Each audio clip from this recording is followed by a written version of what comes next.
end times, ama last days, ama perilous times, na wengine wanaitanga kwa theology eschatology. Lakini hiyo sitaki tuingie, kwa hiyo nataka nikuelezee, kwa hilo utaelewa kuhusu mambo ya mwisho, end times ama nyakati za mwisho. Kwa sababu mara nyingi tumekuwa tukisema nyakati za mwisho, na huu mwisho watu wengi wanauliza, kwani huu mwisho haufikangi? Kuna mambo lazima yatendeke kabla ya mwisho wa mambo yote. Na tukiwa Wakristo wakati mwingi tunapenda maybe kusikia zile injili zenye at least zinafanya tusikie wao, but ni mzuri kukula chakula cha kila aina ili kama Mkristo uweze kuwa na afya njema, na pia uweze kupambanua na kuelewa mambo vile yalivyo. Kwa sababu nyakati hizi zenye tuko, kuna mambo mengi sana yanatendeka, na unapata mpaka Wakristo kwa sababu ya kutokuelewa neno la Bwana, unapata Mkristo naye amejiingisha mahali pale. Lakini hakuna kitu ambacho hakikutabiriwa kuhusu nyakati za mwisho ama end times. Kuna mambo mengi yako katika neno la Mungu ambayo yameandikika. Kwa hivyo si kitu kitatupata tu pasipo kuelewa, ama ghafla pasipo kuelewa. Kuna vile neno la Bwana linatuelekesha kutoka hatua moja hadi hatua nyingine. Na the last 2 Sundays nimekuwa nikihisi hiyo, kisema ya kwamba Yesu angali anarudi. Na si kesho, hakuna anayejua saa, labda tutaisoma siku ya leo. Lakini ningependa tu tuanze kusoma maandiko machache. Tutasoma katika 1 Timothy chapter 4, alafu tusikie vile inasema, na pia tutaruka twende katika 2 Timothy tusikie vile nayo inasema. 1 Timothy chapter 4, nitaguzia tu leo kwa ujuju tu, lakini tutaendelea kujifunza moja kwa moja. Timotheo wa kwanza sura ya 4, na tutasoma mistari michache mahali pale. Tutakuwa tunasoma mstari mmoja tukiendelea katika hali ya kupambanua ama kuweza kutafsiri vile unavyosema. Katika 1 Timothy chapter 4, Biblia inasema hivi: The Spirit clearly says that in the later times some will abandon the faith and follow deceiving spirits and things taught by demons. Such teachings come through hypocritical liars whose consciences have been smeared as with a hot iron. They forbid people to marry and order them to abstain from certain foods which God created to be received with thanksgiving by those who believe and who know the truth. For everything God created is good, and nothing is to be rejected if it is received with thanksgiving, because it is consecrated by the word of God and prayer. If you point these things out to the brothers and sisters, you will be a good minister of Christ Jesus, nourished on the truths of the faith and of the good teachings that you have followed, having nothing to do with godliness, myths, and old wives' tales. Rather, train yourself to be godly. Baba, tunashukuru kwa sababu ya neno lako asubuhi hii ya leo. Asante kwa sababu ni wewe uliandika neno hili kwa uwezo wa Roho Mtakatifu, na liliandikika. Na siku hii ya leo tunapolisoma Baba, tuazidi kuomba ufunuo, kazidi kusema pamoja na maisha yetu, kitukumbusha kwamba ni nyakati ambazo ni za mwisho. Na kwa hivyo Bwana, endelea kutufundisha, wacha Roho Mtakatifu anaposema na maisha yetu, hili neno likaandikika ndani yetu, tukaweza kulitafakari usiku na mchana, ili Baba tukaweza kufanikishwa katika yote tunayoyatenda.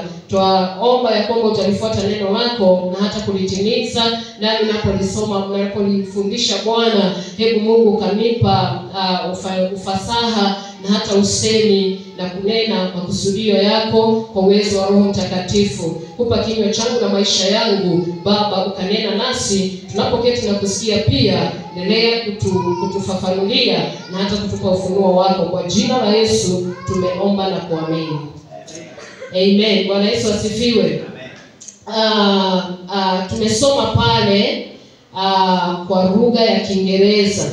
Mstari wa kwanza unasema, the Spirit clearly says that in the later times some will abandon the faith and follow deceiving spirits and things that taught by demons. Kiswahili inasema, basi Roho anena wasi ya kwamba nyakati za mwisho wengine watajitenga na imani, wakisikiliza roho zidanganyazo na mafundisho ya mashetani.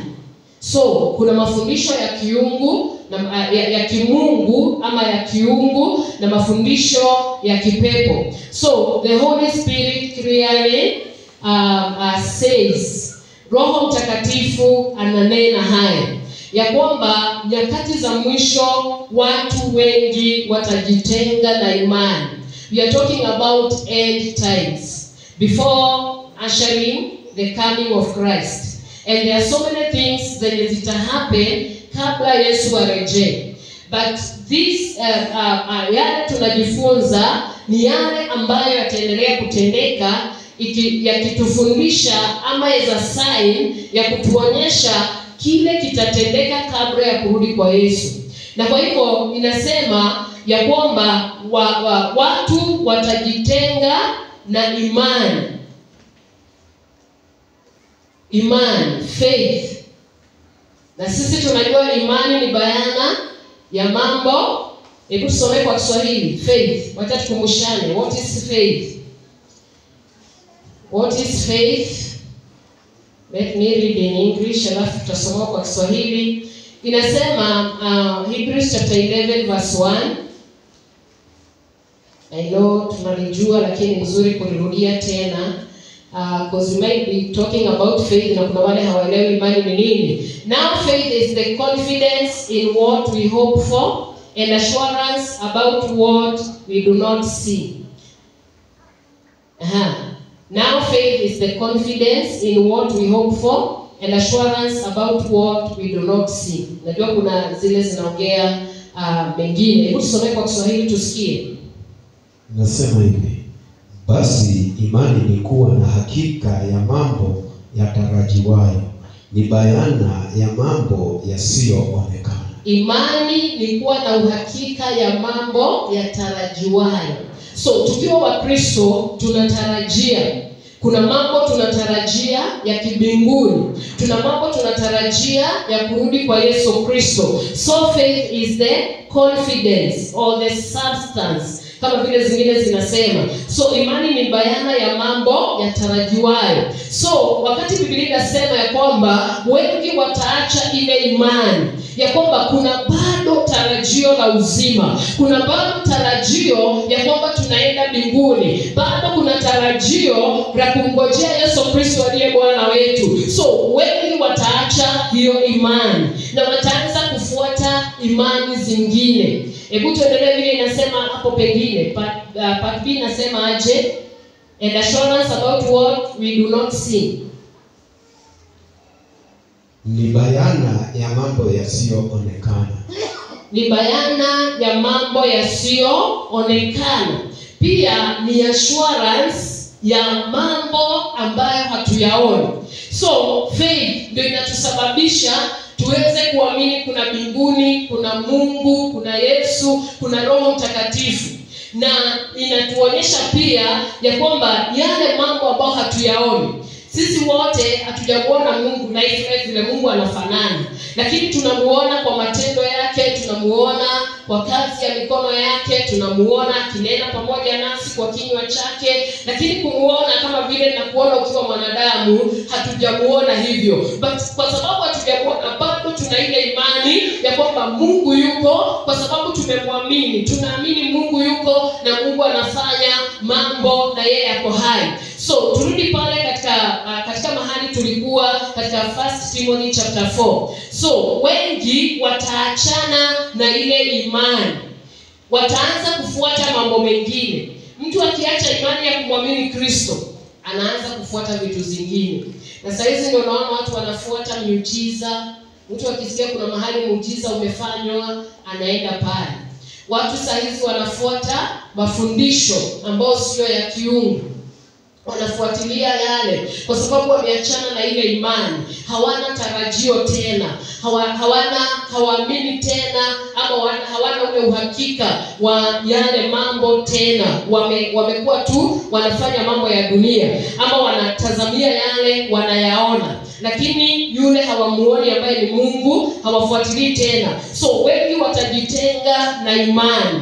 Hawatajitenga na imani wakae tu hivyo, watajitenga na imani na waingie kwa imani zingine. Mtu ikiwa alikuwa amemwamini Kristo, ikiwa alikuwa anafuata njia ya Kristo, si kwamba atamwacha Kristo akae hivyo. Kuna imani zingine ambazo atazifuata. Ataanza kuamini lazima kwanza akiamuka akoroge chumvi akunywe. Ataanza kuamini ya kwamba asubuhi akiamuka lazima aweze kumwaga chumvi hapo nje.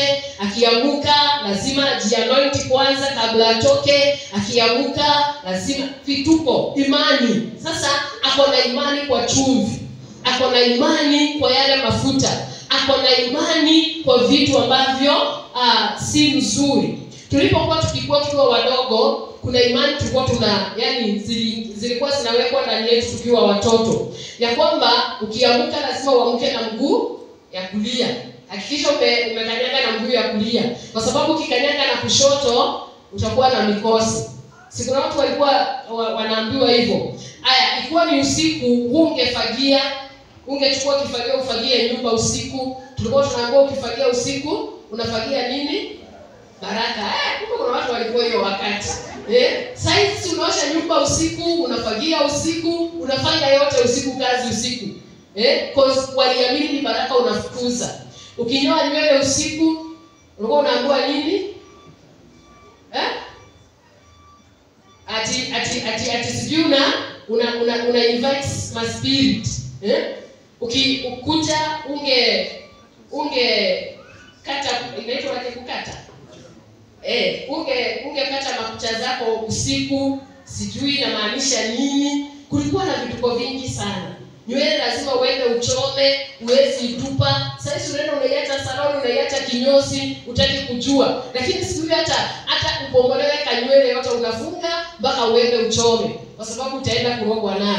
So imani hizo. So mtu akiondokea imani ya Yesu Kristo, anaingia katika imani zingine. So utapata mtu wako na kaimani fulani. Hata sasa labda kuna wenzetu, yeye haataki kwa bagi yake kama mafuta, haataki kwa bagi yake ka kitu fulani. Kenya aliambiwa haka ndio kabaraka, haka ndio kakukusaidia, haka ndio kakukupea bahati nzuri. Hizo vitu zote. So mtu akiachana na imani, so anasema nyakati za mwisho watu wengi na hasa wa Kristo wataachana na imani ya Mungu na wataanza kufuata mambo mengine. Na sisi ni mashahidi, tumeona hata katika taifa la Kenya kuna watu wanaenda kwa waganga. Hata hizo mavibao zimejaa kila mahali. Sijui mwingine anajiita mama fulani, mwingine sijui ni Motua, mwingine sijui ni nani, anajiita hizo majina zote. Na watu wanaenda huko. Hawezi kuja kuweka kibao na kiishi hapa na hakuna watu wanaenda. Lazima kuna wateja wanaenda mahali pale, kwa sababu kama hakuna wateja angekuwa amehama. So unapata Mkristo ameomba sana, wakati ameona Mungu hakuna kitu anafanya, anabadilisha imani. Anasema hapana, kwa waganga labda ndio haraka, kwa wale labda wanatabiria watu ndio haraka. So anajipeleka pale kwa sababu ya yale mambo. So Wakristo wengi wameachana na imani ile ya kwanza, wameanza kufuata imani zingine. Wengine wameingia kwa imani za kitamaduni, yani ya kwao. Anasema kwetu lazima hii na hii tufanye. So bado wako katika zile imani ya Kristo ameiacha. Nyakati za mwisho kutakuwa hivi. Bwana Yesu atusaidie, kwa sababu wengi wataachana na ile imani.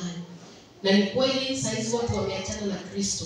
Wanahangaika, ni wapi tutatabiriwa?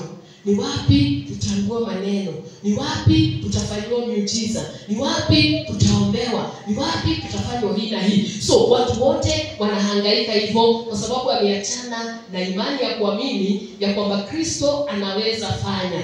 Hata wengine na ni Wakristo wanaenda kwa waganga bado na ni Kristo, kwa sababu ameona kwa Mungu ni kana kwamba mambo haifanyiki. Biblia inasema Mungu wetu yeye anakuja kwa wakati unaofaa na hachelewi. So wakati wa kugojea watu wengi hawezi kubali kugojea, kwa sababu anaona nikiamua nigojee na gojea muda mrefu sana, lakini nikienda kwa mganga ananifanyia haraka. Nikienda kwa wale ambao ni waonaji, wacha niwaite waonaji wa mambo, aende anionee, unamwenda unamwambia mimi nimekuja, alafu anakuonea, kukuonea ile anakuambia wewe umerogwa, kwako kuna nyoka, kwako kunaonekana kuko hivi na hivi. Ninyi wote mmesikia hizo vitu kwa sababu ziko mpaka kwa mtandao, ziko kwa TV kila mahali, na watu wanataka pale kwa sababu wameachana na ile imani ya kwanza. Hata kama kuna nyoka, sio nyoka iende, sio una nguvu na uwezo na mamlaka ya kukanyaga hiyo nyoka, lakini tunaenda tu anakuambia mama ninaona nyoka. Niliwaambia siku moja wakati kwetu kulikuja wale watu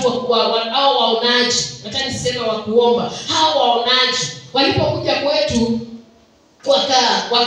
wakaanza kusema maneno mengi sana, sijui wanaona mambo mengi na wakasema kwamba sisi wote tukaombewa na kuna kitu inaonekana. Mimi niliwaambia nilitolewa ile dururu, wale wanajua zile kulikuwa na mapeni nyakati zile, na ile kadururu kalikuwa kanaitwa dururu, unaelewa hiyo, sijui vile nitaisema hiyo 5 cents hiyo. So hapo sasa mimi ndio nilitolewa upande huu. Haya, my sister huyu yeye alitolewa maharagwe, alisuguliwa hivi akatolewa maharagwe, sijui ilikuwa ile kuiteke manie. My sister huyo mwingine naye akasuguliwa, kuna mafuta alikuwa anasugua mtu, na huyo my sister mwingine naye sijui akatolewa nini. Mamangu akatolewa jicho ya ng'ombe, inageuka hivi likatoka kwa mwili, unaona. So watu wanataka vitu kama hizo, lakini hiyo ni imani mbaya. Na ndio mimi nasemanga siwezi enda kwa hawa watu kwa sababu ni waongo. Niliona kitu unaishiji na pesa ikiwa kwa mwili kweli. Hata wewe kama utatolewa, na ndio hata mimi walisema, walikuwa wananipiga sana. Wanasema mimi siamini Mungu. Na ndio wakitoka mama ananigombanisha kwa sababu nilimwambia kwa analeta mpaka waganga. So mganga akikuja mimi ndio alikuwa anaonea. Anasema huyu msichana wako huyu ndiye anakaza. Mimi sijui nakaza aje. Alafu tena huyu naye wa kuona nao akasema wewe ndio unafanya uamini, ndio unaona mambo itendeki. Wewe hauamini kuna Mungu. Unachukulia Mungu ni kama haka kawaya. Alikuwa na kawaya ameshika. Unaona Mungu ni kama haka kawaya. So kwa sababu nilikuwa najiuliza tu, sikuwa nimekuwa wa imani sana. Kwa sababu nilikuwa think na miezi 3 baada ya kuokoka na mama analeta wale watu. Lakini najaribu kuuliza, peni ama 50 cents hiyo inakaaje kwa mwili? Nyama na pesa zinashikana aje? Na kweli mimi nilikuwa naumwa na hapa, unaona. Lakini aliona akakuja kutoa hiyo. So mara zote hawakupenda, na mama yangu alikuwa ananichapa sana. Thank God saizi anasemanga kumbe wewe ndio ulikuwa unatuokoa hapa na sisi hatukuwa tunaelewa. Mara zote ni wewe walikuwa wanagonga. Na mimi sijui mimi ni nani, mama yangu ajui mimi ni nani, hakujua mimi kama ni mtumishi, lakini kila mganga aliletwa kwetu. Juzi mmoja ni wengi. Anaambiwa kuna mwingine saa hii akona ile mzuri kabisa mama analeta. Wanakuja kwetu wanafanya hizo vituko zote. So sasa vile imani hiyo iliendelea, kijiji ya kwetu mama akaita watu. Wakakuja kwetu siku moja sasa. Kwa hiyo tumeanza kushika laini. So watu wakakuja kwetu. Mwingine akaambiwa kwanza wewe mama kwako kumefichwa kichwa ya mtu. Mama anashtuka. So na wafanye mchana, wanafanyanga usiku. Hata wale sasa mahali unaenda uendani mchana unaendanga usiku. So wanafanyanga usiku. So huyo mama sasa wakaenda kwake, ikachibuliwa. Wakatoa kichwa ya ng'ombe. Ikutolewa ya mtu. Mwingine naye akaambiwa kuna mguu ya ng'ombe. Tena ikaenda ikatolewa mguu ya ng'ombe. Hujui ilivitwa saa ngapi? Sijui vile kuna, yani ni imani zingine za kipepo. Na mkiingia pale lazima kwanza kila mtu apoe mshumaa. Sijui kama hii mshumaa ndio inakufunga macho. So nikikwambia hivyo, unless sitaki kukuapa, lakini mpendwa, usiwahi kanyanga mahali pale, utakuwa umefungulia shetani mlango. So imani hizo, mtu anaamini ni mpaka niende kwa ule wa kuona. Kuna wale waonaji kama the seers, wale wakati wa Bible akina prophets, the true prophets, walikuwa wanaona ukweli na anakuambia, na nenda nasaidia mpaka mfalme anamwambia. But they are also false prophets, ama wale waonaji, the false seers, wale wanaona na wanaongeanga na wanaongeanga, unaona kana kwamba ni ukweli. Anakwambia maneno, anakuanzishia tu kidogo, alafu wewe unaongea kama typewriter, unamwambia ni ukweli, hata unajua ilipanda, ilishuka, ilienda hivi na hivi. Hata ukienda kwa mganga atakwambia ninaona kwenu ni kama jirani wako wa muelewani, story inaanzia hapo. Unasema na ni ukweli, cause anaanzia na wewe unaanza kumpea maneno, na tu akili zako zimepekwa, mawazo yako yametekwa nyara. Mpendwa, unaamini. Hata ukitoka pale unaamini ya kwamba imetendeka. Mama ungemtoa pale, aliamini tulikuwa tumerogwa. Na kwa hivyo ndio tukatolewa hizo vitu. Na anasema watoto wake hawatafanywa nini na nini. Tunapewa mpaka hiyo mafuta ya nguruwe. Hata sasa hivi naona kuna Wakristo wanapewa watoto mafuta ya nguruwe. Tulipakwa tusirogwe.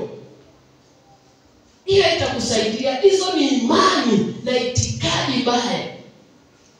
Na ndio unasikia Biblia ikisema now the Spirit speaks expressly that in the later times some shall depart from the faith, giving heed to seducing. Napenda hii tafsiri. Seducing spirits. Seducing. Wewe unajua kuseduce. Hiyo kukuvutia, Okay, seducing spirit tafsiri yaje. So, hiyo ya seducing spirit, watu wanavutiwa pale. And doctrine of devils. So, ndio anasema pale watajitenga na imani wakisikiliza roho zidanganyazo. The seducing spirit, roho zidanganyazo. Mtu anakudanganya tu mpaka unaingia box. Na hiyo roho inafanya kazi. Tumeiona katika taifa letu vile watu wanadanganya. Wamepeana mali zao, wamepeana mashamba zao, wamepeana vitu vyao kwa sababu ya kutokuelewa maandiko, wakiendelea kufuata maroho zinazodanganya. Alafu wanasema na mafundisho ya mashetani. So, Mungu na atusaidie, kwa sababu pasipo kuongozwa na Roho Mtakatifu hatutapambanua. Wewe utafikiria tu ni Mungu, kwa sababu hawataji shetani, wanataja Mungu. Wanaongea mambo ni Mungu. Hata hao walikuwa wanakuja kwetu, walikuwa wanasema Mungu. Nasema ndio Bwana. Kwanza anatoa ile sauti, mnatetemeka wote. Mnaona kweli anaongea na Mungu. Ndio Bwana. Alafu baadaye sasa anakuambia kile Bwana amemwambia. Alafu anaongea na lugha zingine. Hata mapepo wako na tongues zao. Anaongea na lugha nyingine. Na sasa umeambiwa mfinye macho kabisa. Msifungue macho. Na umeshika mshumaa ya green, ya yellow, blue na kala zote na white. Mapepo na umevaa hizo robes zile zinakutisha za red. So wanakuonyesha. So niliwaambia siku hiyo wakaitisha mama kasuku na kasuku hiyo ikuwe na maji ya omo. So mama akaleta na sisi tumeamua tufunge macho. Alafu anaongea tu ndio Bwana, wanaongea hiyo lugha wote. Kiroho kinawashukia na mliambiwa usifungue macho. So baadaye ndio tukasikia kitu imenuka. Wakasema fungueni macho. Unajua sasa anaongea kama komanda. Fungueni macho sasa. Na wengine sasa wanateremka mpaka chini tu, sasa Mungu wako hapa. So kile kilitolewa ni panya. Hiyo panya iko na mkia mrefu sana, na ile 50 cents sasa iko na 10 cents imebandikwa hapa kwa uso. Na inanuka. Imetekwa saa ngapi na ikanuka hivyo? Panya hata ukiwa sasa hiyo itanuka. Sasa tujui kama walibeba. Tumefinya macho kabisa. Fungue macho. Kitu inanuka kama hii ndio jini. Sasa mama akasema tunasianga jini. Ndio hii jini. Watu wa kijiji ndio hii jini. Watu wote wanakuja kuona. Ni kama maiti inaangaliwa, kila mtu anaona jini. Na mama akaamini jini imetolewa. Hakuna mashida kwetu tena. Wapendwa, tusiingie kwa imani hizo. Bwana Yesu asifiwe. Na kwa sababu nyakati hizi hiyo ndio mambo iko. Watu huko ndio wanakimbilia. Hizo vitu ndio zinafanywa. Kwa sababu roho wa udanganyifu hapo katika dunia. Usiende pale. Usiende pale. Sisi tulitembeshwa hiyo wakati unajua watu ulikuwa tu kila kitu unasikia ni roho. Unaenda. Tukaenda kwa mwingine naye. Walikuwa wanajiita kanisa ya Siribaika. Juu huku tu ni kusiribaika tu. So mkiingia wanasiribaika. Yaani wanaongeana na lugha. Hata ulikuwa unasikia anamwambia nikamadhara anajibisana na lugha. Juu ni ya Siribaika. Sasa sisi hatuelewi, wale tumeenda pale kuombewa, tena wanaambiana tena wao wanajibu, hatujui wanasema nini. Sasa unaona Mungu na miguu yake yako hapa. So baadaye kaomba. Alafu tukaombewa sijui nini nikapewa. Mungu anasema wewe ni Debora, mwingine naye akaitwa sijui jina nani, tukabandikwa majina pale. Na anaonena na lugha. Baadaye sasa watu wote wameombewa. Sitaki nichukue muda sana. Baada ya watu wote kuombewa, sasa anaongelesha huyo mwingine na lugha. Alafu mwingine naye anatafsiri. Mungu amesema leo tupike mokimo, githeri, na nyama, na mshele, na wanaongea na lugha. Mwingine anatafsiri. Unajua mahindi inaenda kutafuta mara moja. Ulikula mpaka mokimo. Mungu alisema watu wote wakule mokimo.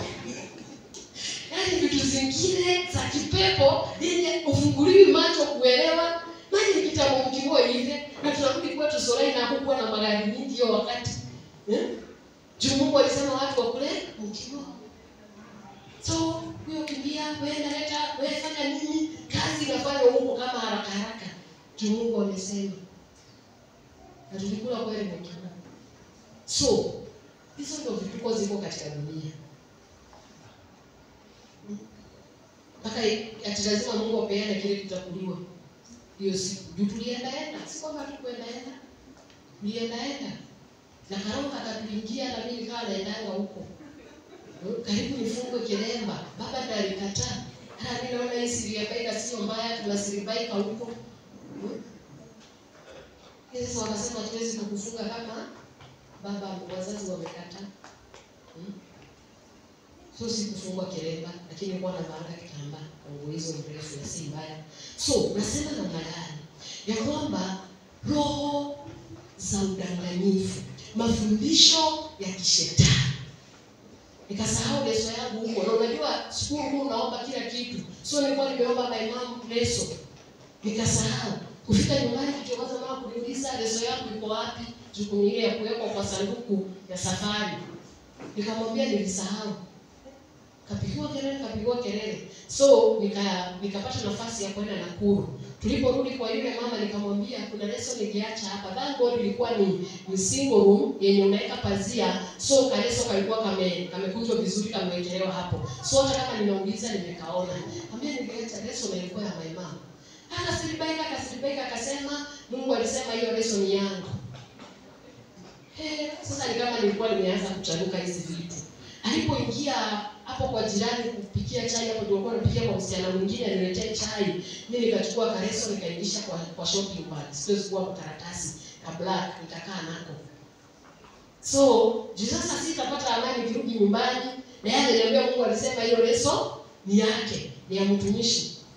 So mimi nikatoka, nikakunywa chai, hakujua.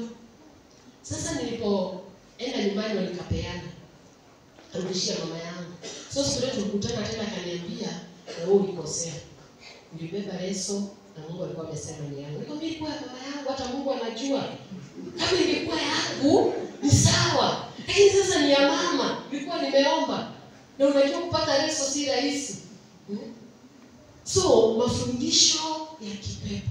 Unaweza hata kitu kwangu alafu kirudia nikwambie Mungu amesema ni yangu. Kweli kabisa. Tivile umesahau Mungu alisema ikae hapa. Hapana. So mafundisho ya mashetani. Sasa watu wanafundishwa mambo mengi sana. Ni ya kipepo. Na sitaki kuingia kwa yale mafundisho kwa sababu sote tunajionea. Siwezi kukuombea nikufanyie vituko zile tunaona watu wakifanya. Sijui toa nguo, sijui fanya nini, sijui pako anointing, sijui fanya nini. Okay, kwa upande wa Mungu anointing iko. Kuna mambo ya mafuta. Sikatai ni kibibilia. Lakini siki ufalme mwingine wanaiganga ufalme wa Mungu. So wewe hautaweza kupambanua hizi vitu. Unaona? So ni mzuri kuelewa. Na hata mahali unaenda elewa vizuri sana. Na ndio nilikwambia si kila mahali unaenda ni unapata ibada ya meza ya Bwana wewe unakula, unapata watu wanabatizwa, hata mimi nibatizwe, unapata watu wanaombewa, hata mimi niombewe, unapata watu wana anointing service, wao unaingilia hata mimi anointiwe. Si kila mahali uelewi ilianzia wapi na imefikaje hapo. But ndio unaona ni mzuri kuwa na Roho Mtakatifu. Kwa sababu Roho Mtakatifu atakusaidia. Hata siku nyingine tulienda mahali tukapata watu wanaoshwa mguu. Ule pastor tuliingia naye tumechelewa. Akaniambia, hata tunawishwa ni hata ni kitambo tulinawishwa. Kaambia mimi sisi tunawishwa hapana, tunawishwa. Na ulikuwa unaletewa slippers na kila kitu. Mimi nikamwambia jinga okay. Kwa sababu wazungu walikuwa wanaosha watu mguu. Akasema no, lazima muoshwe. Mimi nikakataa kabisa. Nasikia wote wakaoshwa. Nikakuja nikaoshwa cha mguu. Sasa nimeshindwa nitatoaje mguu kwa karai, tayari nimetolewa viatu, nimeshindwa kwa karai. But mimi nikajiombea kimoja nikasema Mungu sijui hii inamaanisha nini na inaashiria nini na ilianzia wapi. Na sasa ni vibaya. Ndio Yesu alikuwa anaonyesha ile hali ya unyenyekevu. Alikuwa anafundisha mambo ya unyenyekevu. So nikajiombea tu kimoyo nikioshwa miguu. Na kupanguzwa unapoa tusilipa sasa. So tulipotoka nikakuwa pastor. Pastor ni kwa nini niliambia twende kwa hiyo ibada? Wewe vile mimi nimesikia mzuri kuoshwa miguu. So si kila mahali nyakati hizi unaingia unafanya kile watu wanafanya au jui ilianzia wapi. Si vibaya kwa sababu utapata anointing service bado ni mafuta. Watu wakikula meza ya Bwana, unajua tu ni vile tunafanyanga. Nasema haina shida, but wacha Roho wa Bwana akusaidie kupambanua haya mambo. Na ndio unaona the Holy Spirit ni wa maana sana. Kwa sababu hata kama uko peke yako, atakufungulia vitu vingine. Hautajiingisha kwa hizo vitu kwa sababu si kila mahali utaenda na mchungaji, si kila mahali utaenda maybe na rafiki yako. Wewe mwenyewe kuwa na Holy Spirit hata ukiwa wapi.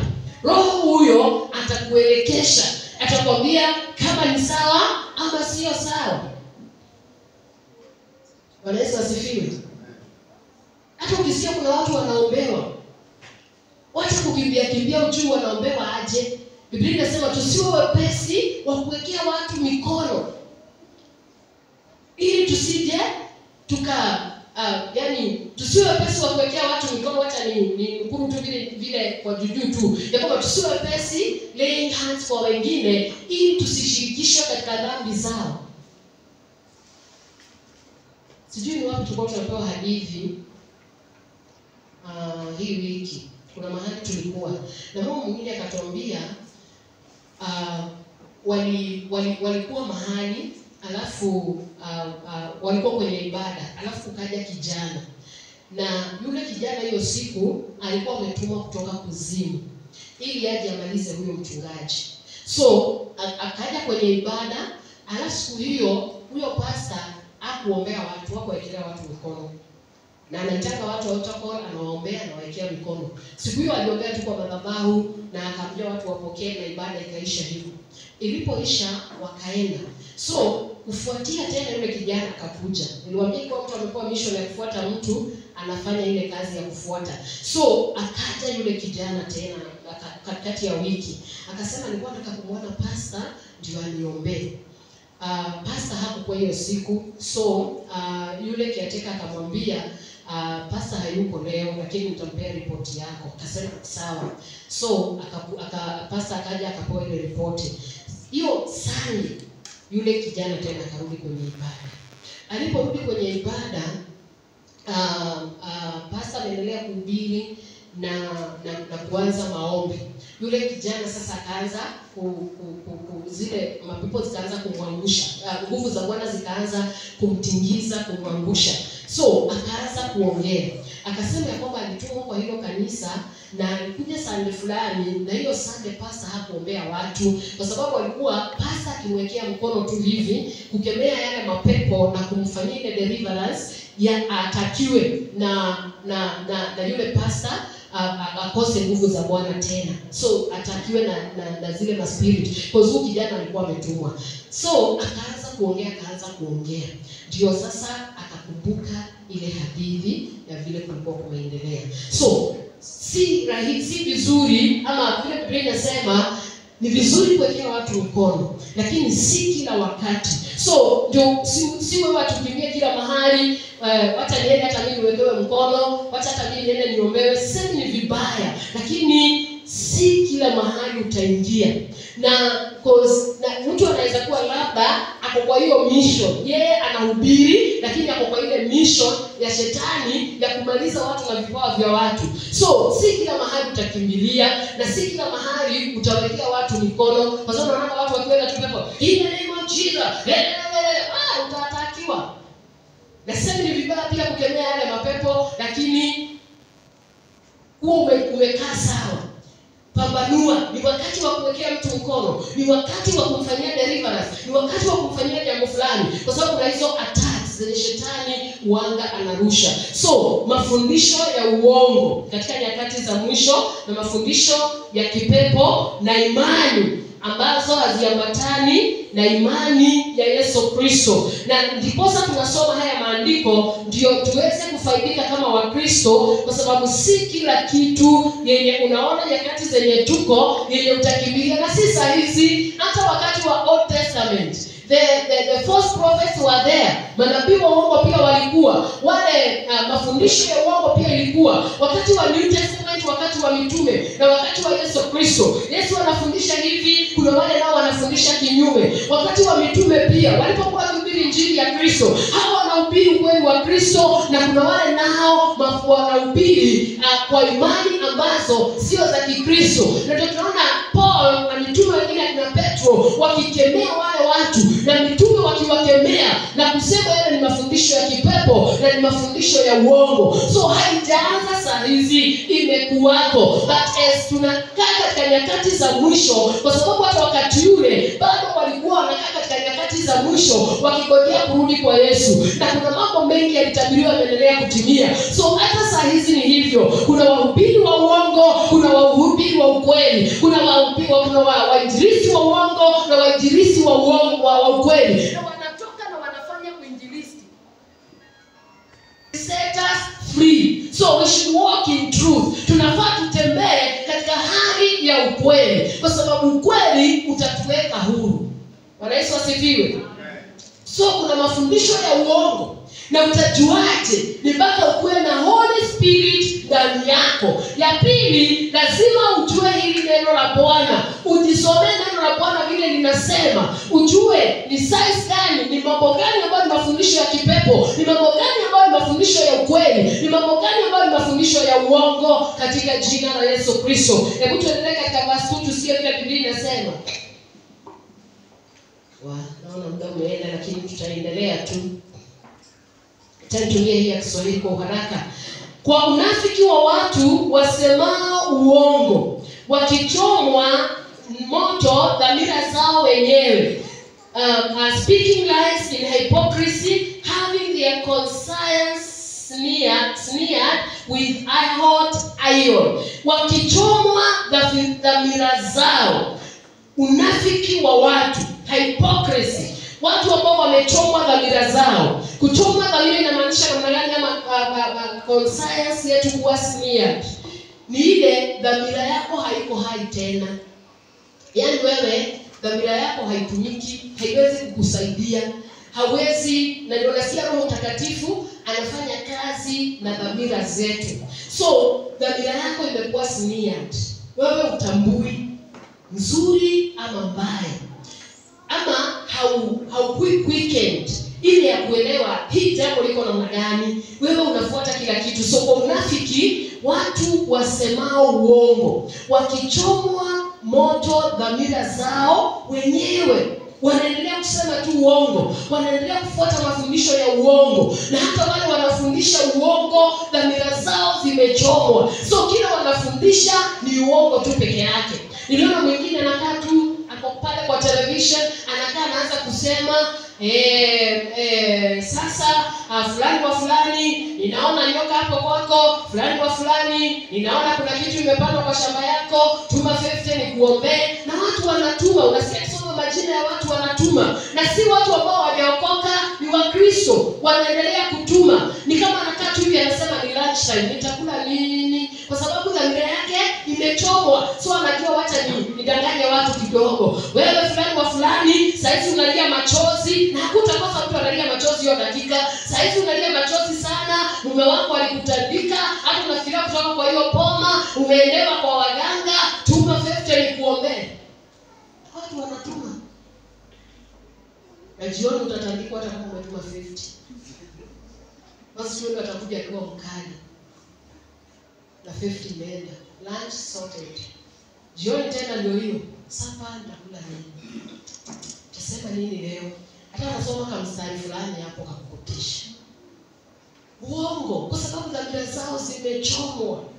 Sasa nikikwambia ama nikuhubirie uongo, dhamira yangu itanihukumu kwa sababu siongei ukweli. Nikikwambia uongo, dhamira yangu itanihukumu kwa sababu siongei ukweli. So dhamira zao zimechomwa. Na kwa hivyo ndio unaona yale mafundisho yako. Na watu wamenaswa. Watu wengi wamenaswa akili zao. Watu wengi wamenaswa, mali yao imeenda kwa sababu ya mambo yale. Alafu anasema namna gani? Mstari wa 3. Wakiwazuia watu wasiolewe. Ukisikia pasta anakufundisha, anakuambia usiwahi olewa, sema mara moja, hiyo ni uongo. Katana na hiyo mafundisho. Mungu ndio mwanzilishi wa ndoa. So hakuna mtu atakwambia usiwahi olewa. Ikwambia usiwahi olewa ama usiwahi oa, hiyo si imani ya Mungu.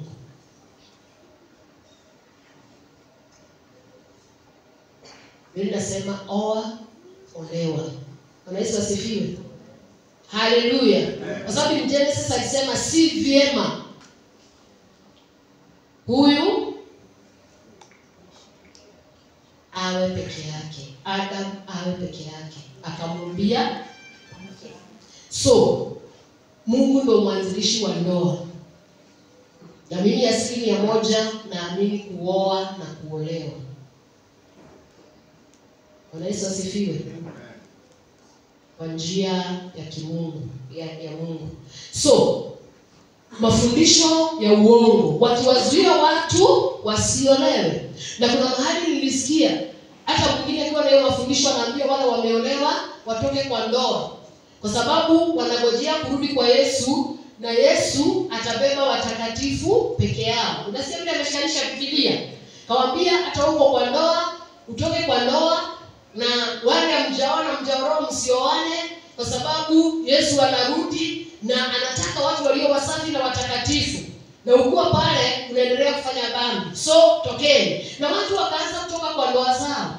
Watu wa fulani wasichana wakakataa kuoana, na bado wako pale wakiendelea kufundishwa mafundisho yale. That is, hiyo ndio mafundisho ya kipepo na mafundisho ya uongo.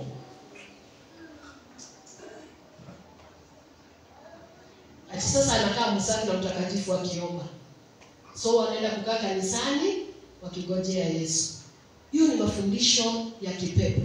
Ukisikia mtu anakufundisha hiyo, usigoje. Elewa hapo umepotea njia.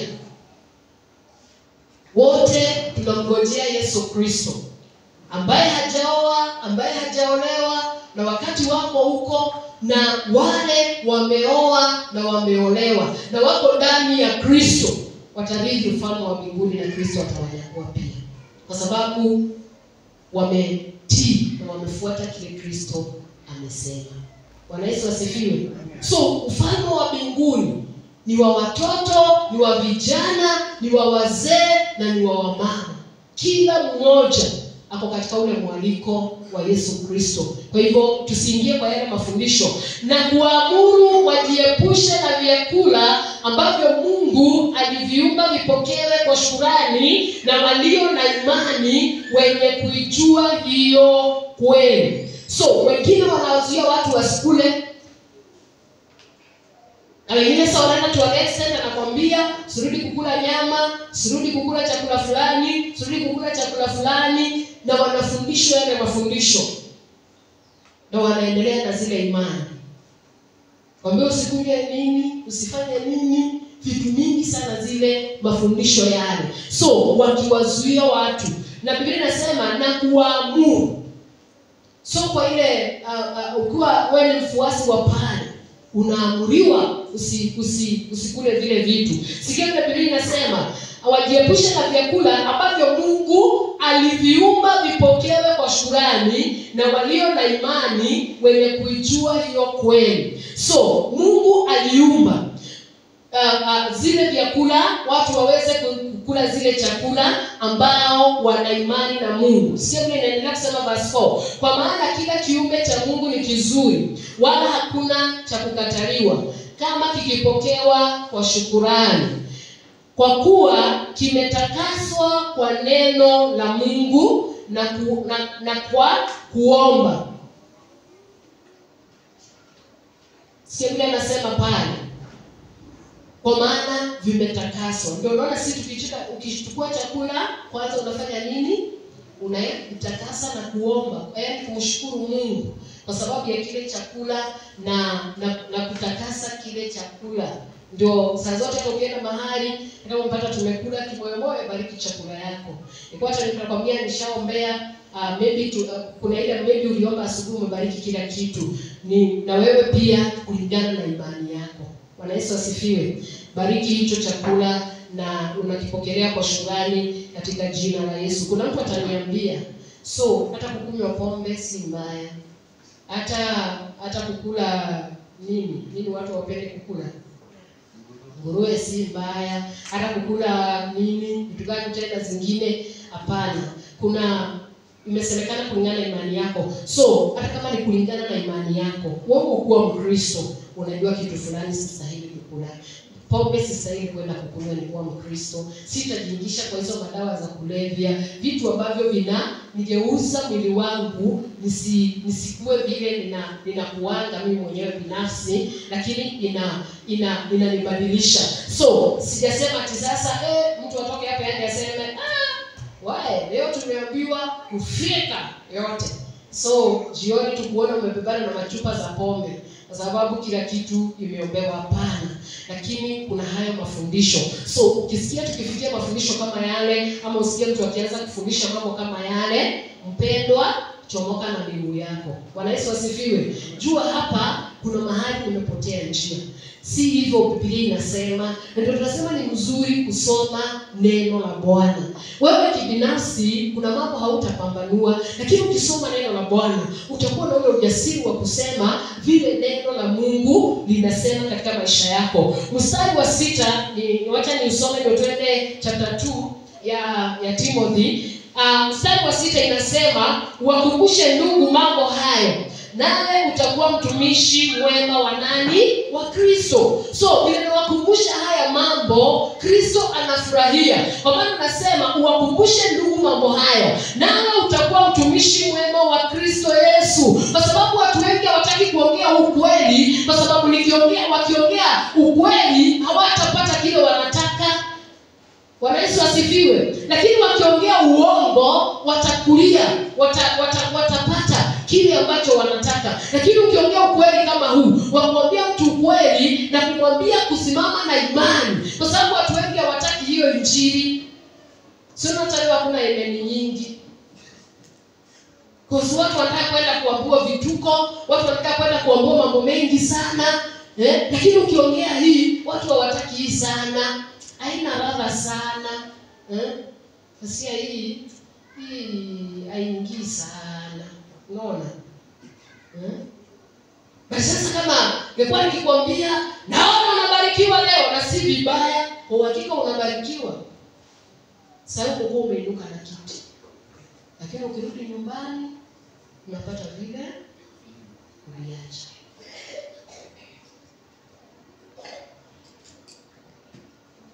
Baraka za Bwana yeye anabariki. Isoma Psalms 127. Anasema yeye tubariki hata tukiwa tumelala. Na anatubariki na usingizi mtamu. Na tukiwa tumelala, yeye mwenyewe anajua leo mtabariki huyu na hii na hii na hii. Anagawa baraka zake. Bwana Yesu asifiwe. Psalms 127 I think inasema hivyo, utaenda kuisoma. So ni mzuri kuwakumbusha. So mimi ninakukumbusha.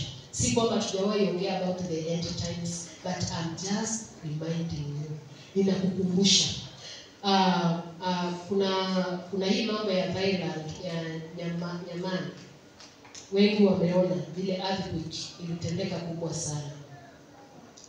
Na kwamba vile iliangusha magorofa na watu walikimbia. Si tuliona kwa mtandao na hata wameleta kwa news. Na kama hata maybe haukuweza kuona, utaitafuta tu utaipata hiyo ya Thailand huko Bangkok. Okay, mimi napenda sana kusoma hadithi na kuelewa vile kunaendelea juu siwezi kaa tu ya kwamba ninaomba tu. Siku nyingine niliuliza mwingine alikuwa anasikiliza tu mhubiri fulani wao. Nikamwambia kwa nini uwekane news, uangalie news. Sema news zinachafua mtu. Sisi tuliambiwa tuwekane tu hiyo. Tusikilizane huyo tu. Tunataka kuchafua mawazo tukingoja kurudi kwa Yesu. Nikamwambia unaombea nchi, naombea sana. Nikamuuliza nini sasa inatendeka katika nchi? Sijui, lakini Mungu anajua. Lakini anaombea nchi. Hajui cause hakuna kuondoa kwa hiyo station. Channel good. Kwa hiyo channel. Hapo wapo sikia tu. Lakini hizi zingine wachana na mafundisho hiyo tunasema ya nini? You are still in this world. Bado tuko katika hii dunia. Nitaendaje kuombea taifa na sijui kile kinafanyika taifa? Nitaendaje kuombea jambo fulani na sijui? So mimi napenda sana kuangalia hizo vitu. So niliona majumba makubwa yameanguka. Yaani kulikuwa na earthquake yenye ilipasua chini na zikaingia chini na watu walikuwa wanakimbia. Hata sika niliona mama mmoja sijui ni mtoto aliacha ama ni nini, ndio alikuwa amejifunga tu towel hivi ya white. Sijui alisahau katoto ama nini. Hakuna kitu mtu alichukua. Watu walikuwa wanaambia tokeni. So kuna wale waliweza kutoka na kukimbia. Alafu unaona watu wameacha magari, watu wanakimbia na miguu, watu wanatoroka wamejaa katika ule mji wakikimbia kwa sababu ya mtetemeko wa ardhi. Nilikuwa najiuliza hiyo ardhi inatingiza tu. So walikuwa wanatorokea. Walikuwa wanakimbia wakitoroka. Na nikaangalia na kuna bado watu wanaendelea kutolewa. Kuna wale walishakufa walitolewa, na ni jambo ambalo lilitingiza ule mji mpaka majumba ya kifahari ambayo yalikuwa mahali pale. Haya maneno yote yalitabiriwa, na hiyo Biblia inasema ni mwanzo. So nilikuwa najiuliza nikiwa Mkristo ama nikiwa katika hii dunia watu walikimbia. So moyo wangu nilirudi mbali sana na nikajiombea sana. Cause wale walidara wakiwa na mambo walienda hivyo. Wale walidara na vitu zao wakiwa wameka mahali fulani walienda hivyo. Hakuna ile ya kurudia nyuma, walitoka tu hivyo. Walidara wakiwa sawa, hawakujipata, walijipata na kwa hiyo nyingine. So nikasema Mungu na atusaidie, because mimi hiyo jambo ilinifundisha sana. Kumulilia Bwana, na hata kama ni usiku, hata kama ni saa ngapi, Wacha saa zote kushikamana na huyu Kristo. Juu hiyo ilitokea hiyo masaa. Inaweza tokea asubuhi, inaweza tokea jioni, inaweza tokea wakati wowote jambo kama lile. Na kila mtu alikimbia. Enda research. Saizi najua watoto wako kwa mtandao. Enda uitafute uione kile kilifanyika, kile kiliendelea. Unaona watu tu wanakimbia, wanajaribu kusema wanakimbia wakitorokea ardhi kuiki, na ikianzia na huku mbele tena. Na ilikuwa deep sana. Ndio unaona mpaka zile magorofa zile. Lakini watoto wote wanakimbia. Sasa hizo ujui mtoto, ulikuwa unaona hakuna mwenye anasema mtoto wangu wako wapi. Kila mtu anakimbilia maisha yake. Hakuna anasema mke wangu, hakuna anasema vitu zangu, hakuna mtu anakumbuka chochote. Hata kama mtu alikuwa na mtoto mdogo wa kuzaliwa saa hiyo, kama aliweza kukimbia, waliacha. Go uione. Usikie kama utasikia vile mimi nilisikia. Nimejiombea sana, nasema Bwana nisaidie kushikamana na wewe. Cause ndio nilikuwa nikisikia nikimwambia unaweza leo kufikiria unaona kesho na uwezi ona hadi wiki kuja usiku. Ama kikitu tu kitokee huo usiku. Ama mchana utoke tuende kazi zako kama kawaida. Hadi wiki itokee penye huko. Itakuwa namna gani? Nasemi tuogope, lakini ni ile hali ya kukaa na Kristo vizuri. Because kuna mambo mengi yanatokea. So akasema uwakumbushe mambo hayo, nawe utakuwa mtumishi mwema wa Kristo na mzoevu wa maneno ya imani na mafundisho mazuri yale uliyoyafuata. Ni Paulo alikuwa anaambia Timotheo, lakini hata sisi tunaambiwa hivyo ya kwamba tufundishe hii. Tukiwa watumishi wa Bwana tuwaambie ukweli. Bwana Yesu asifiwe. Hallelujah church. Kwa sababu nikikuja nikudanganye, kweli nitapata kile ninataka kwako. Kuja nikukwambia toa your sacrifice, nikuombee shida zako zote ziishe, utatoa. Na shida zitaisha ndio, lakini mimi sijakwambia ukweli vile unafaa. Lazima nikwambie kwa nini utoe sacrifice. Lazima nikuombee. Si ati lazima uwekele sacrifice hapo ndio nikuombee. Wewe ndio utaenda kujioni katika moyo wako. Sitakuja kukudanganya nikwambie chukua hii kifagio kwa sababu ukifagia kwa nyumba yako mapepo zote zinaenda. Hiyo ni uongo. Hiyo ni uongo wa ukweli. Ile uongo wenye umejitokeza wenyewe. So, hizo vitu zote kama Wakristo lazima tuzielewe. Na nikasema tutaendelea kujifunza hii ya about end times. Bwana Yesu asifiwe. Sivile tumesoma pale, umeelewa mafundisho ya kipepo ni kama gani. Sina time ya kuelezea yote. Kuna mengi sana watu wanafundishwa. Hata kuna mengi sana watu wanaambiwa. Hata hii mafundisho ya homosexuality. Unajua watu wanaambiwa tu wewe enda patana na mwanaume kwa mwanaume. Ni mafundisho watu wanafundishwa na wanaingia ndani. Mtu anakuja tu anakufundisha, anakuambia, alafu unapata mtu amekuwa mfuasi wa huyo. Ni kikundi kikubwa saa hizi hiyo ya homosexuality. Watu wako na kikundi chao. And I thank God for Trump. Trump aliposimama alisema yeye hajaamini hiyo na hataki kusikia hiyo. Nashukuru tena kwa Museveni. Kwa sababu yeye alisema wafungiwe kwa room moja hawa wanaume wawili mpaka walete mtoto. Ndio atakubali kusaini.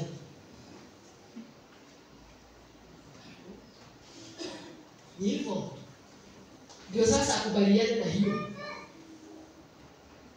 Mpata mtoto. Bwana Yesu asifiwe. And the Bible says it's abomination. Ni chukizo mbele za Bwana. Na ilisababisha Sodom na Gomora ichomwe.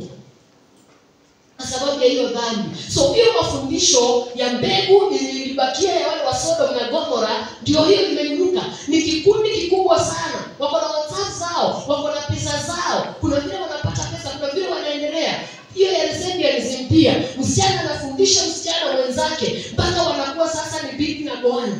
Mambo ya kichukizo, mambo ya kipepo.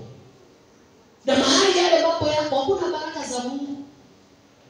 Cause ni chukizo, it is abomination before God. Mafundisho ya kipepo ndio hiyo. So tusijipeleke kwa mambo kama yale. Tukataane nayo katika jina la Yesu Kristo. Wacha tuende kwa sababu ya muda chapter Tutaenda kusoma haya mengine. 2 Timothy chapter 3.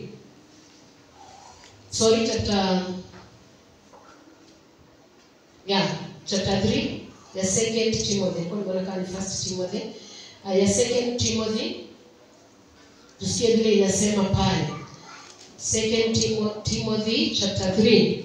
Tunajua Timotheo alilelewa na Paul alikuwa anamfundisha na kumwelekesha vile atakavyoongoza kanisa na vile atakavyowaongoza waaminio. Verse 1 inasema hivi, 2 Timothy chapter 3 verse 1. Lakini ufahamu neno hili ya kuwa siku za mwisho kutakuwako nyakati za hatari. Zingine zinasema difficult times. This know also that in the last days perilous times shall come. Ya kwamba zitakuwa ni nyakati za hatari. Hatari ni nini? Ni kwa sababu yale mambo yatakuwa yanafanyika, kama Roho Mtakatifu hayuko ndani yako upambanue, utafikiria ni ukweli na utaingia pale na utafuata yale mambo. Verse 2. Maana watu watakuwa wenye kujipenda. For men shall be lovers of their own selves. Watu watakuwa wa kujipenda. Na tumaini umeona hivyo. Watu vile wanajipenda. Haisemi ya kwamba sasa ujidharau, ujiashanishe tu hivyo, hapana. Lakini watu wanajipenda. Au fikiri siku moja atakuja kukua, atarudi kwa mchanga.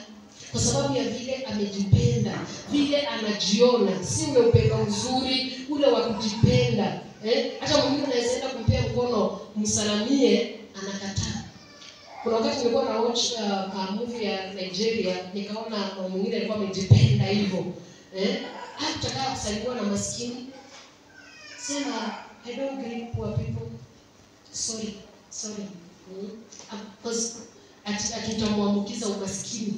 Na yeye ni tajiri. Hiyo ni kujipenda hiyo, namaanisha hiyo kujipenda. Ile ya kuona wengine kana kwamba si kitu. Ile wewe mwenyewe unajiona ni wewe. Hiyo. So, haimaanishi kwamba usijipende, usijitengeneze, usioge, hasa leo useme tuliambiwa mtu asipojipenda sasa ni ajiachilie. Hapana. Tukutana na wewe unakaa style nyingine, hapana. Ni hiyo kujipenda ile yenye iko na madharau ndani yake.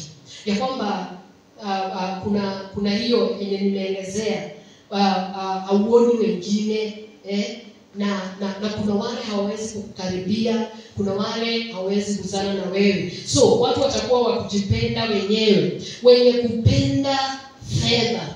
Hebu soma hiyo na mimi, wenye kupenda fedha. Kiingereza inasema men shall be lovers of their own self, covetous. Yaani wenye kupenda fedha. Na kwa uhakika hiyo roho iko. Saizi watu wamependa fedha. Mpaka anaweza uza mtu na asijali. Anaweza ambiwa enda uwe mtu fulani, nitakupea pesa kiasi fulani, na ataua. Ataambiwa enda danganya na nitakupea pesa, atadanganya. Mahali unaenda saa hizi, mahali pengi, lazima upeane hongo, lazima ufanye vitu fulani, kwa sababu watu wamependa pesa. Ama wamependa fedha. Wacha niseme vile inasemwa pale. Watu wamependa fedha kuliko kupenda Mungu. Na pesa si mbaya. Pesa zinatusaidia kujibu mambo mengi. Zinatusaidia kujibu school fees, na kusaidia kusomesha watoto, inatusaidia kuvaa, inatusaidia kufanya biashara, inatusaidia. Pesa ni mzuri.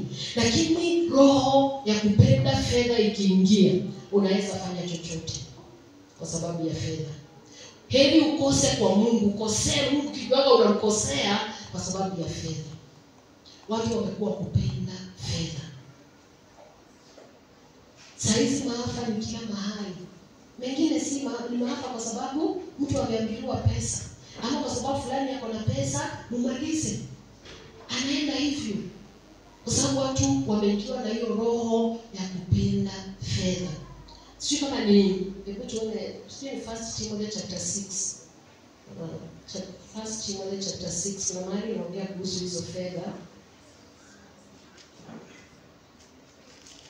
chapter 6 verse nitatafutia kwa haraka. Verse 10. Verse 10 inasema, 1 Timothy chapter 6 verse 10. Naikumbuka tu lakini sijainukuu vizuri. Nasema, maana shina moja la mabaya ya kila namna, hajasema fedha, amesema kupenda fedha. Shina la mabaya. For the love of money is the root of all evil. All evil. Hakuna tile imeambiwa hivyo fulani. No, all evil. Shina ni mzizi. Ni mzizi wa mabaya yote. Mtu ukipenda fedha ndio mzizi wa mabaya yote. Kwa sababu utadanganya. Lakini hajasema fedha ni mbaya. Silver and gold belongs to God, na ametupea kibali cha kutumia pesa zake. Tuzitumie vile inavyofaa. Tuzitumie kwa ukweli, kwa njia ambayo ni nzuri. Lakini ukiwa na kupenda, yani ya kwamba fedha imekuwa Mungu wako, ya kwamba unaipenda. Mwingine aliniambia, mimi vile nimeokoka, niambiwa nifanye kitu mbaya, nipewe pesa. Imagine mimi nitafanya, nikujage kutubu baadaye. Nikamuuliza Jesus Christ, atakuja atubu baadaye. Nikamuuliza, ukipata pesa na hiyo usiku kufe, huku tubu utaenda wapi? Imagine ana confess hivyo, anasema hiyo ya kwamba akiambiliwa fedha anaweza fanya kitu mbaya. Hiyo hata kama ni mbaya, bora apate hizo fedha. Baadaye arudi kuja tu. Kampeni ya ule tajiri aliyejaza ghala lake, kavuna, kapanua, na akasema, sasa roho yangu tulia, na ule na ule. Jioni hiyo akaambia, mpumbavu wewe, roho yako inahitajika. So fedha ni mzuri, kuwa na kiasi nayo, isikutawale, isikuwe Mungu wako, ya kwamba kama hauna fedha hauna amani. Heri uende udanganye, heri uingie kwa maovu, heri ufanye kitu chochote ndio uipate. Mwingine alikuwa anafanya baa na ni Mkristo. Kumuuliza anasema kazi ni kazi. Lakini yeye ni Mkristo. Nasema yeye ni Mkristo. Sunday yako kanisani. Lakini weekdays yanafungulia watu. Lakini kazi si kazi kwetu kama Wakristo. Huwezi enda kufanya huwezi kufanya ile mambo ya prostitution ama ya makahaba kwa sababu kazi ni kazi. Hapana. Hiyo tu peke yake si ndio kazi. Kuna kazi nyingi mtu anaweza fanya. So, fedha si shida. Shida ni kupenda. Yaani kuipenda imekuwa Mungu wako, ndio inakutawala. Ndio inakufanya, yani akili zako zote unaweza asi Mungu, kwa Mungu pesa amekushikilia. So ndio shina ya kila maovu. Turudi kwa hiyo chapter 3, 2 Timothy chapter 3. Pole, nilikuwa nimekupeleka hapo ndio tushikanishe na hiyo neno. Wenye kupenda fedha, wenye kujisifu. Wenye kujisifu. Hiyo yote inaashiria tuko katika nyakati za mwisho. Na kuna watu wamenaswa na hizo maroho. Kuna watu wamenaswa na hizo maspirit. Wamekuwa kupenda fedha. Wamekuwa wakujisifu vile wanaelewa, vile wanajua. Wenye kiburi. Saizi watu wamejawa na kiburi. Kiburi iko juu sana. Na ukiona mtu wako hivyo, elewa tuko nyakati za mwisho. Na yeye labda hiyo roho imemuingia na ndio inamtawala. Ukiona mtu amependa fedha, wewe wachana na yeye. Kwa sababu labda amenaswa na hiyo roho ambayo inafanya kazi katika nyakati hizi za last days. Hebu tuendelee, wengine inasema namna gani? Wenye kutukana. Mtandao mimi nimeshangaa. Watu wanatukanana maneno madogo na kubwa, maneno mazito mtu anatoa kwa mdomo ama anasema. Na hata kama unaona kwa mtandao watu wanatukanana hata vijijini, nasikia watu wameambiana maneno mazito. Kazini penye huko unasikia mtu tu amejawa kutukana, kile tu anaweza tamka ni maneno ya kutukana. Elewa ameingia na hiyo roho yenye in the last days vile watu watakuwa na yale maroho yatakuwa yanafanya kazi. Alafu wengine anasema wasiotii wazazi. Hiyo roho iko, watu wasiotii wazazi wao iko, na ni roho iko katika nyakati za end times yenye itaingia. Watu hawatii wazazi wao. Watoto wale tumezaa na sisi ambao tumezaliwa na wazazi, unapata mtu hatii mzazi wake kabisa, kwa sababu hiyo kiroho kinaingia, kiko ndani yake, kinafanya kazi. Wasiotii wazazi wao, wasio na shukurani, watu wenye hawana shukurani, haisema asante.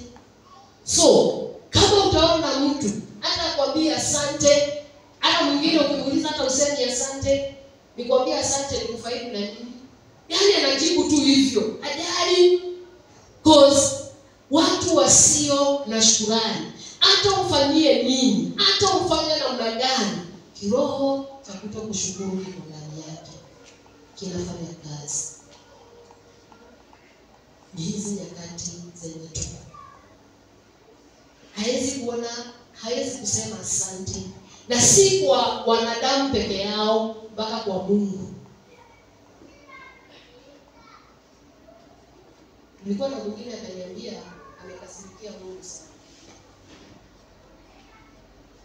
sababu ametoa mali yake, ametoa vitu zake, amefunga na kuomba, amejitolea, lakini mambo ya kwake yanaendelea kuharibika. Unasema tushukuru Mungu, mshukuru kwa nini? Kwa nini nimshukuru? Na kwa mkali. Mimi nikaelewa kiroho utakuwa na shukrani. Imani ni mpaka kwa Mungu, si mwanadamu, wa Mungu. Na niseme hivi, hata utoe sadaka, utoe fungu la 10, utoe dhabihu, utoe kila kitu, wapendwa, unatolea huyo Mungu na anaona, na hana deni wako. Bwana Yesu asifiwe. Hallelujah church. Kwa wengine ni kama wanatolea Mungu alafu warudi wa mdai.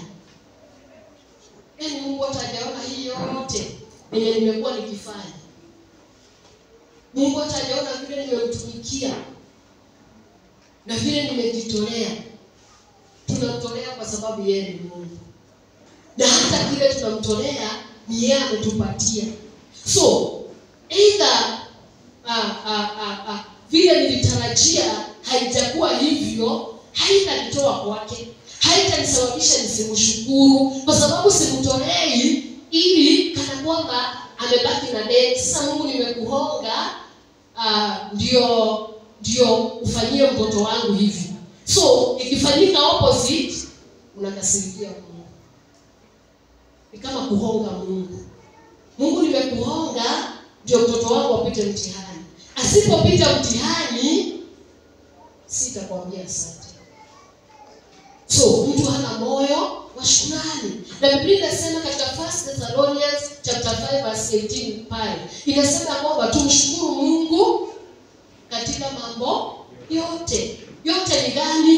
Imejumlisha yale amefanya, yale hajafanya, mema, mabaya. We should thank God. Lakini hatutamrudia pale Mungu, kumbuka nilitoa sadaka. Kwa nini ikakuwa hivyo? So wasio na shukrani mbele za Bwana, wasio na shukrani kwa watu. So usifanyie mtu ukisema unangojea kushukuru, labda kile atafanya hakitakuwa shukrani. Usisumbuke. Biblia inasema tenda wema nenda zako. Wewe ulitenda wema vile uliwezeshwa, na hata usikome kufanya, endelea. Ukielewa roho ya kutokushukuru imejaa watu. Hawana asante, hawana shukrani. Hebu tuendelee wengine wasio safi. Kiingereza inasema disobedient to their parents, unthankful, unholy. Watu saizi na ni Wakristo ni wachafu. Wanajiingisha kwa uchafu wa kila aina. Wamejiingisha kwa uongo, wamejiingisha kwa yale mambo tumesema hapa, mafundisho mabaya, wamejiingisha kwa mambo ambayo ni chukizo mbele za Bwana. Lakini ni Wakristo, wako kanisani. So unholy, watu wenye si wasafi, watu wenye si watakatifu. Holiness watu wameiacha, utakatifu watu wameacha. So ni wachafu. Kama ni dhambi ya usherati, watu wanafanya usherati kana kwamba si dhambi, na wako kanisani.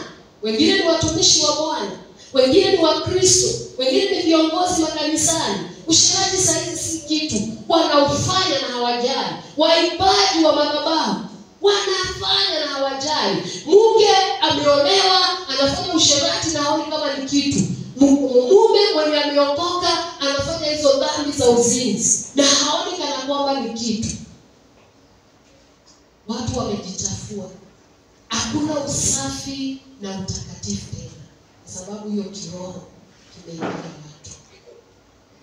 Bwana na atusaidie. Ni spirit mbaya, na ni spirit yenye itakuwa katika nyakati za end times.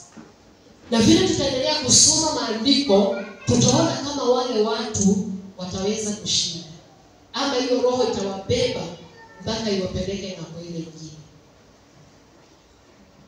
So Ufunuo sura 22 inasema mwenye kuwa safi, mtakatifu. Hebu tuisome, usinukuru tu, hata tuisome. Tutakuja kuanzia verse 3 next time.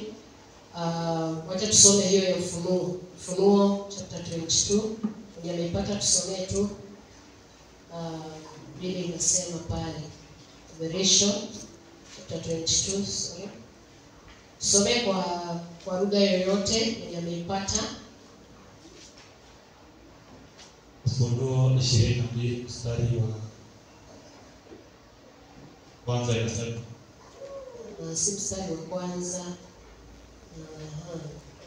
Verse 11 inasema hivi, Revelation chapter 22 verse 11, mwenye kudhurumu. Hebu tuanzie pale verse 10. Akaniambia usiatie muhuri haya maneno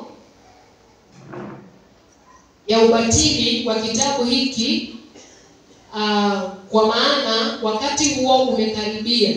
Mwenye kudhurumu na azidi kudhurumu, mwenye uchafu na azidi kuwa mchafu. Kwa sababu ni kiroho kitaingia mtu katika nyakati hizi. Mtu tu anajichafua. So ukiona mtu ameanza kujichafua, wewe achana na yeye. Unajua sisi tunachanga kufanya kile sisi tunajua, tuna concentrate na huyo. Na yeye hii spirit ya kujichafua imemuingia. So mwenye uchafu na azidi kuwa mchafu, na mwenye haki na azidi kufanya haki, na mtakatifu na azidi utakazo. Tazama naja upesi, na ujira wangu pamoja nami kumlipa kila mtu kama kazi yake ilivyo. Bwana tusaidie. Bwana Yesu asifiwe. So hiyo chapter 4, 2 Timothy chapter 4 verse mahali ambapo tumesoma chapter 3, hiyo verse inasema ya kwamba na unholy, watu kukua wasio wasafi. Saizi watu hawazingatii ule utakatifu. Mimi niliokoka ile miaka ya 80s, na kulikuwa na hiyo hofu ya Mungu. Na mtu alijitunza sana na dhambi.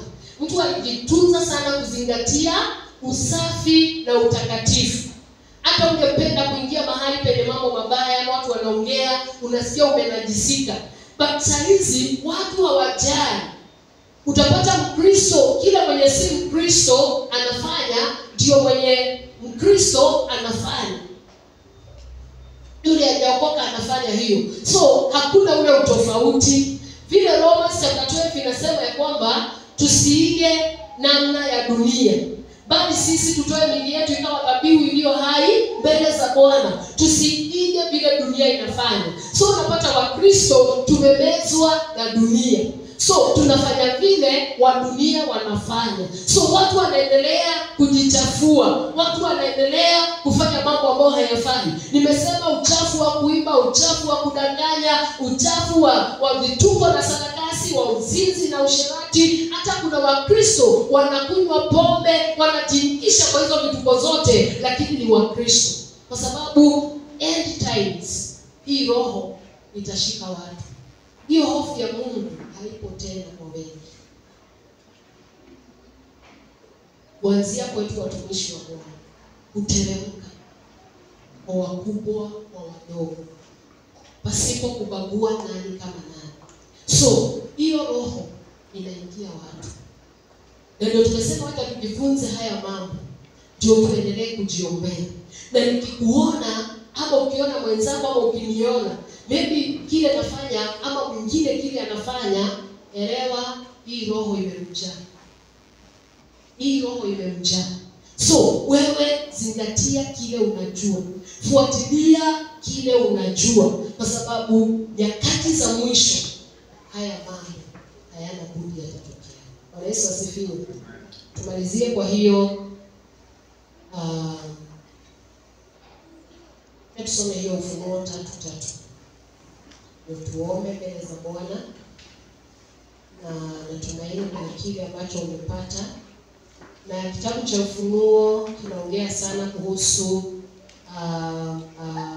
mambo ya end times, the book of Daniel, Matthew, vitabu vingi hata katika Agano la Kale zinaongea. So ukiwa msomi wa Biblia utaelewa haya mambo yote na utaweza kuyapata. Chapter 3 verse 3, tusikie vile inasema, na tuombe. Tuombe mioyo yetu, kwa sababu bado safari ni ndefu, bado tuko katika hii dunia yenye hayo maroho yanafanya kazi. Na kuna wale wamenaswa, kuna wale watanaswa, na kuna wale wataendelea kunaswa na hayo maroho ambayo tumeyasoma. So wacha tuendelee kujiombea mbele za Bwana. Sikia vile inasema, basi kumbuka jinsi ulivyopokea na jinsi ulivyosikia. Yashike hayo na